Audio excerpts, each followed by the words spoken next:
আসসালামু আলাইকুম। ভিডিওটি যারা দেখবেন অবশ্যই শেয়ার করবেন, বেশি বেশি শেয়ার করবেন, অন্যজনকে দেখার সুযোগ করে দিবেন। সাংবাদিক ইলিয়াস অনলাইন অ্যাক্টিভিস্ট, পিনাকি ভট্টাচার্য দাদা অনলাইন অ্যাক্টিভিস্ট, কনক সারোয়ার, যারা বিদেশে বিদেশে বসে কথা বলে দেশের জন্য, দেশের কল্যাণের জন্য, তাদেরকে তো আপনারা সবাই চিনেন। বিশেষ করে ইলিয়াস আলী একজন খুবই দক্ষ, তার উপস্থাপনা মানুষকে খুব আকর্ষণ করেছে, তার কথা।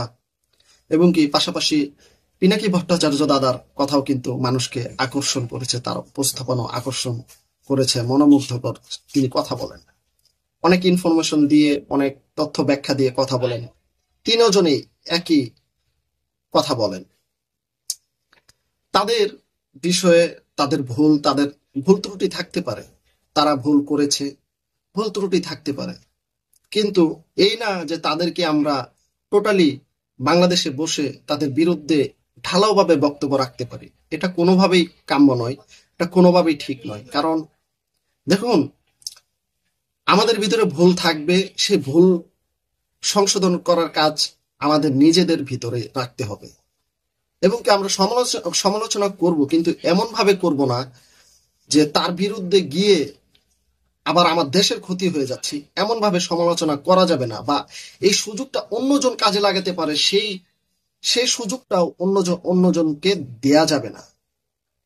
পিনাকি ভট্টাচার্য, ইলিয়াস হোসাইন, কনক সারোয়ার, তাদের ভুল থাকতেই পারে, এটাই স্বাভাবিক। দেখুন, নুরুল হক নূর, ভিপি নূর, তিনি একটি বক্তব্য রেখেছেন। এই বক্তব্যকে ঘিরে নানান সমালোচনা শুরু হয়েছে। সমালোচনা হচ্ছে যে শুধু নুরুল হক নূর নয়, ভিপি নূর নয়, শুধু ভিপি নূরের সাথে সাথে সাথে আরো অন্যান্য কিছু নেতাকর্মীদের দেখতে পাচ্ছি, বা আরো অনেক অনলাইনে অনেকজনকে বক্তব্য শুনতে পাচ্ছি, তারা দিচ্ছে যে সাংবাদিক ইলিয়াস, পিনাকি ভট্টাচার্য, কনক সারোয়ার, তারা নাকি এই দেশটাকে অস্থিতিশীল করতে চায়। আচ্ছা, কিভাবে অস্থিতিশীল করতে চায়? তারা কি অবদান রাখিনি দেশের জন্য? অবশ্যই রেখেছে। যে যেটা রেখেছে তাকে ততটুক দিতে হবে, তাকে একবারে কোণঠাসা করে ফেললে চলবে না। তাদের অনেক অবদান আছে, এটা কেউ অস্বীকার করতে পারবে না। আপনি যদি তাদের বিরুদ্ধে গিয়ে এটা অস্বীকার করেন যে তারাই ভারতের দালাল, বা তারাই দেশকে অস্থিতিশীল করতে চায়, তারা দেশের ভালো চায় না, তারা সবসময় গুজব রটায়, গুজব ছড়ায়, এটা কিন্তু ঠিক নয়। পিনাকি ভট্টাচার্য, তার অবদান কেউ ভুলে যেতে পারবে? এই দেশের জনগণ, তিনি কি এই বিগত 15-16 বছর তারা কি অবদান রাখেনি? দেশের জন্য রাখছে। কিন্তু শুধু একটু ভুলের কারণে তাদেরকে তো একবারে বলতে পারি না তারা গুজবকারী, তারা দেশকে ভালো রাখতে চায় না, এই কথা তো বলতে পারি না।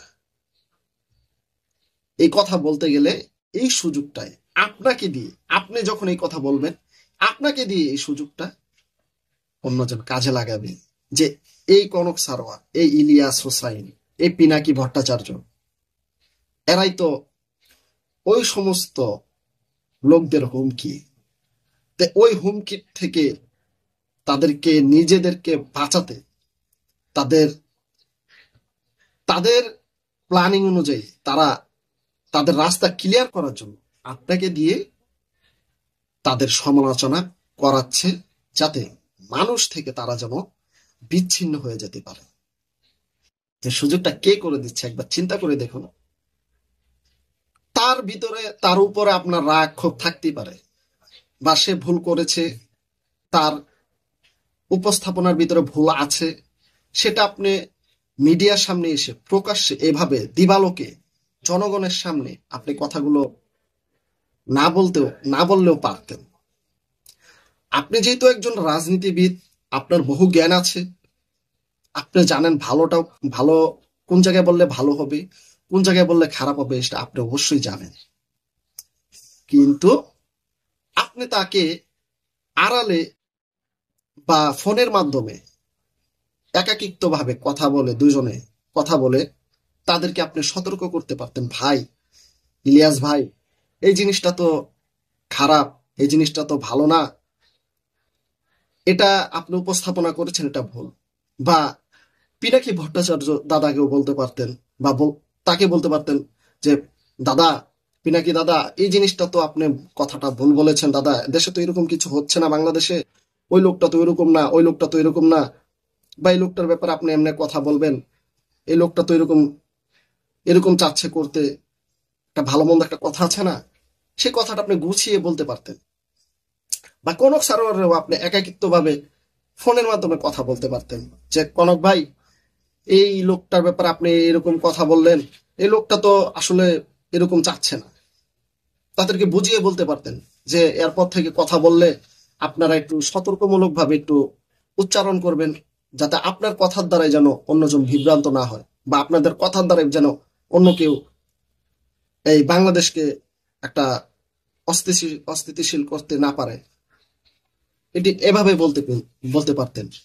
কিন্তু সেগুলো বাংলাদেশের আমাদের নেতা নেতারা, যারা বুঝের জ্ঞানী গণ্যমান্য ব্যক্তি বর্গ যারা আছেন, তারা কিন্তু বলতেছেন না। ইলিয়াসের পিছে লেগে গেছেন, কনক সারোয়ারের পিছে লেগে গেছেন,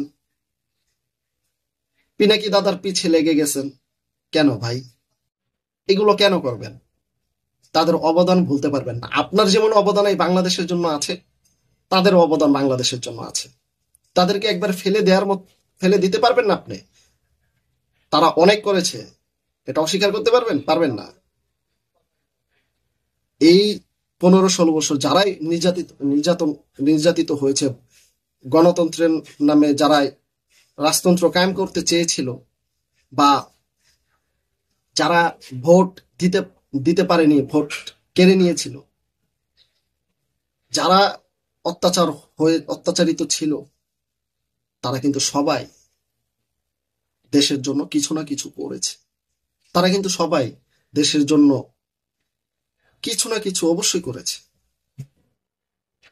এর ভিতরে সবাই আছে, সাংবাদিক ইলিয়াস আছে, পিনাকি দাদা আছে, কনক সারোয়ারও আছে, সবাই আছে। আপনি যেমন তাদের সমালোচনা করতেছেন, আপনিও কিন্তু এই দেশের জন্য করেছেন।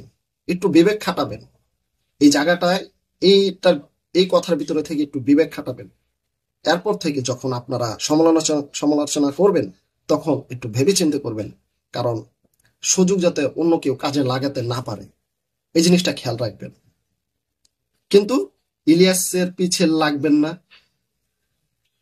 কনক সারের পিছেও লাগিয়েন না, পিনাকি দাদার পিছেও লাগিয়েন না। এতে ক্ষতি দেশের হবে, দেশের জনগণের হবে, রাষ্ট্রের হবে। সবাই ভালো থাকবেন, সুস্থ থাকবেন। অবশ্যই ভিডিওটি শেয়ার করে অন্যজনকে দেখার সুযোগ করে দিবেন। আর আপনাদের মতামত থাকলে অবশ্যই জানাবেন। আল্লাহ হাফেজ।